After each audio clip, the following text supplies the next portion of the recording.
तारों तले जिंदगी।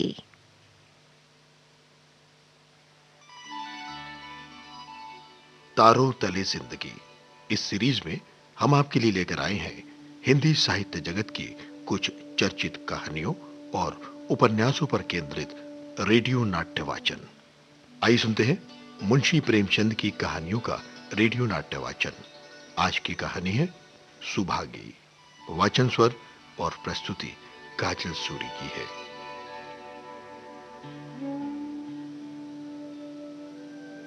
तुलसी महतो की बेटी सुभागी बहुत खूबसूरत थी।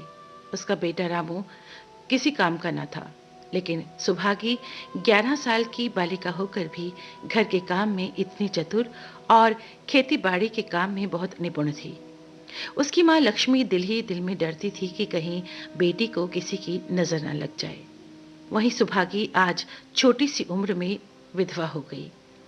घर में कोहराम मचा हुआ था। लक्ष्मी पछाड़े खाते गिरती थी, तुलसी सर पीटते थे। उन्हें रोते देखकर सुभागी भी रोने लगी। बार बार माँ से पूछती, क्यों रोती हो माँ?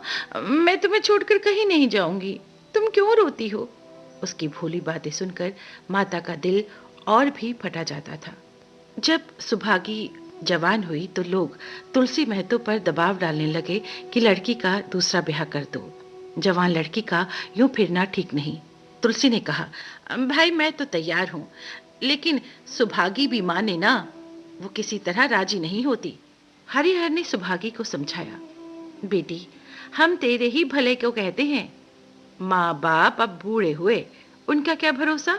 तुम इस तरह कब तक बैठी रहोगी? सुभागी ने सर झुकाकर कहा, चाचा मैं तुम्हारी बात समझ रही हूँ, लेकिन मेरा मन घर करने को नहीं कहता। मुझे आराम की चिंता नहीं है, मैं सब कुछ झेलने को तैयार हूँ, और जो काम तुम कहो ना वो सिर आंखों के बल करूंगी, मगर घर बसाने को मुझसे ना कहो। उधर रामू बोला, तुम अगर सोचती हो कि भैया कमाएंगे और मैं बैठी मौज करूंगी तो इस भरोसे ना रहना, यहाँ किसी ने जन्म भर का ठेका नहीं ले रखा। रामू की दुल्हन रामू से भी 2 उंगली आगे थी। मटक कर बोली, हमने किसी का कर्ज थोड़े ही खाया कि जन्म भर बैठे भरा करें। सुभागी ने भरे हुए स्वर में कहा, भाभी मैंने तुम्हारा आसरा कभी नहीं किया, और भगवान ने चाहा तो कभी करूंगी भी नहीं। तुम तुम अपनी देखो, मेरी चिंता ना करो। रामू की दुल्हन को जब मालूम हुआ कि सुभागी घर न करेगी तो और भी उसको गुस्सा आ गया। उसे रुलाने में जैसे उसको मजा आता था। आपको बेटी बहुत प्यारी है तो उसे गले में बांध कर रखिए, मुझसे तो नहीं सहा जाता। तुलसी, अच्छी बात है, अगर तुम्हारी यही मर्जी है तो यही होगा। मैं कल गांव के आदमियों को बुलाकर बंटवारा कर दूंगा। तुम चाहे छूट जाओ, सुभागी नहीं छूट सकती। रात को तुलसी लेटे तो उन्हें वो पुरानी बात याद आई, जब रामू के जन्म पर उन्होंने रुपए कर्ज लेकर जलसा किया था, और सुभागी पैदा हुई तो घर में उन्होंने एक कौड़ी भी खर्च न की। बंटवारा हो गया। बंटवारा होते ही तुलसी महतो और लक्ष्मी को बहुत खुशी मिली। पहले तो दोनों सारे दिन सुभागी के मना करने पर भी कुछ ना कुछ करते रहते थे, लेकिन सुभागी ने उन्हें कुछ भी करने से मना कर दिया और सारा काम वो खुद ही करती थी। पहले दोनों दूध घी को तरसते थे। सुभागी ने कुछ रुपए बचाकर एक भैंस ले ली। बूढ़े आदमियों की जान तो उनका भोजन है, अच्छा भोजन ना मिले तो वे किस आधार पर रहें? गांव में जहां देखो सबके मुंह से सुभागी की तारीफ होती थी। लड़की नहीं देवी है, सारा काम अकेले करती है और उस पर माँ बाप की सेवा भी की जाती है। मगर शायद तुलसी को ये सुख बहुत दिन तक भोगना ना था। 7-8 दिन से तुलसी को जोर का बुखार चढ़ा हुआ था।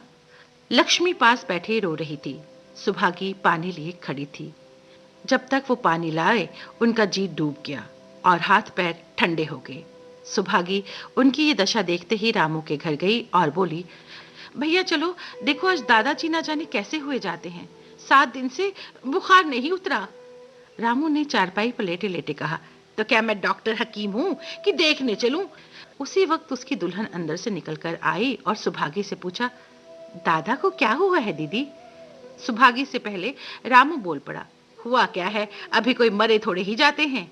सुभागी ने फिर उससे कुछ ना कहा और सीधे गांव के मुख्तार बाबू सज्जन सिंह के पास चली गई। उसके जाने के बाद रामू की स्त्री बोली, चले क्यों नहीं जाते? रामू, कभी नहीं, सब कुछ उनकी प्यारी सुभागी कर देगी। स्त्री, तुम्हारे रहते वो क्यों करने लगी? रामू, जैसे मेरे रहते उसे लेकर अलग हुए, और कैसे। उधर बाबू साहब ने जो ही महतो की हालत सुनी, जल्दी से सुभागी के साथ भागे चले आए। यहाँ पहुंचे तो महतो की हालत खराब हो चुकी थी। नाड़ी देखी तो बहुत धीमी थी। समझ गए कि जिंदगी के दिन पूरे हो गए। मौत का तो आतंक छाया हुआ था। भीगे नेत्र होकर बोले, महतो भाई साहब, कैसा जी है?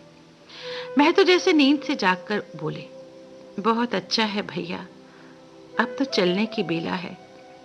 सुभागी के पिता अब तुम ही हो, उसे तुम ही को सौंपे जाता हूं। सज्जन सिंह ने रोते हुए कहा, भैया घबराओ मत, भगवान ने चाहा तो तुम अच्छे हो जाओगे। सुभागी को तो मैंने हमेशा अपनी बेटी समझा है, और जब तक जीऊंगा ऐसा ही समझता रहूंगा। तुम निश्चिंत रहो, मेरे रहते सुभागी या लक्ष्मी को कोई तिरछी आंख से ना देख सकेगा। और कुछ इच्छा हो तो वो भी कह दो। महतो ने बोला, और कुछ नहीं कहूंगा भैया, सदा सुखी रहो। और ये कहकर तुलसी महतो चल बसा। रामू को गांव भर ने समझाया, पर वो अंत्येष्टि करने पर राजी ना हुआ। कहा, जिस पिता ने मरते समय मेरा मुंह देखना स्वीकार ना किया, ना वो मेरे पिता है ना मैं उसका पुत्र। लक्ष्मी ने दाह क्रिया की। इन थोड़े से दिनों में सुभागी ने ना जाने कैसे रुपए जमा कर लिए थे। जब 13वीं का सामान आने लगा तो गांव वालों की आंखें खुल गई। बर्तन, कपड़े, घी, शक्कर, सब सामान जमा हो गया था। रामू देख देख कर जलता था। उधर सुभागी की मां लक्ष्मी ने सुभागी को कहा, बेटी घर देखकर खर्च करो। बाबूजी का काम तो धूमधाम से होगा अम्मा, चाहे घर रहे या जाए। बाबूजी फिर थोड़े ही आएंगे। पिछले पहर का समय था, लोग भोजन करके चले गए थे। लक्ष्मी थककर सो गई थी। केवल सुभागी बची हुई चीजें उठा उठा कर रख रही थी कि ठाकुर सज्जन सिंह ने आकर कहा, बेटी अब तुम भी आराम करो, बाकी काम सुबह कर लेना। सुभागी ने कहा, दादा अभी थकी नहीं हूं। आपने जोड़ लिया ना, कुल कितने रुपए उठे? सज्जन सिंह, वो पूछकर क्या करोगी बेटी? कुछ नहीं, यूं ही पूछती थी। सज्जन सिंह, कोई 300 रुपए उठे होंगे। सुभागी ने सकुचाते हुए कहा, मैं इन रुपयों की देनदार हूं। सज्जन सिंह, तुमसे तो मैं मांगता नहीं, मैं तो मेरे मित्र और भाई थे, उनके साथ मेरा भी तो कुछ धर्म है। लक्ष्मी की दशा बिगड़ती रही, यहाँ तक कि 15वें दिन वो भी संसार से सिधार गई। अंतिम समय रामू आया और उनके पैर छूना चाहता था वो, पर लक्ष्मी ने उसे झिड़की दी और वो उसके समीप न जा सका। माता के देहांत के बाद सुभागी के जीवन का सिर्फ एक लक्ष्य रह गया था, सज्जन सिंह के रुपए चुकाना। 300 रुपए पिता के क्रियाकर्म में लगे थे, लगभग 200 माता के काम में लगे, 500 का ऋण था और उसकी अकेली जान। मगर वो हिम्मत न हारती थी।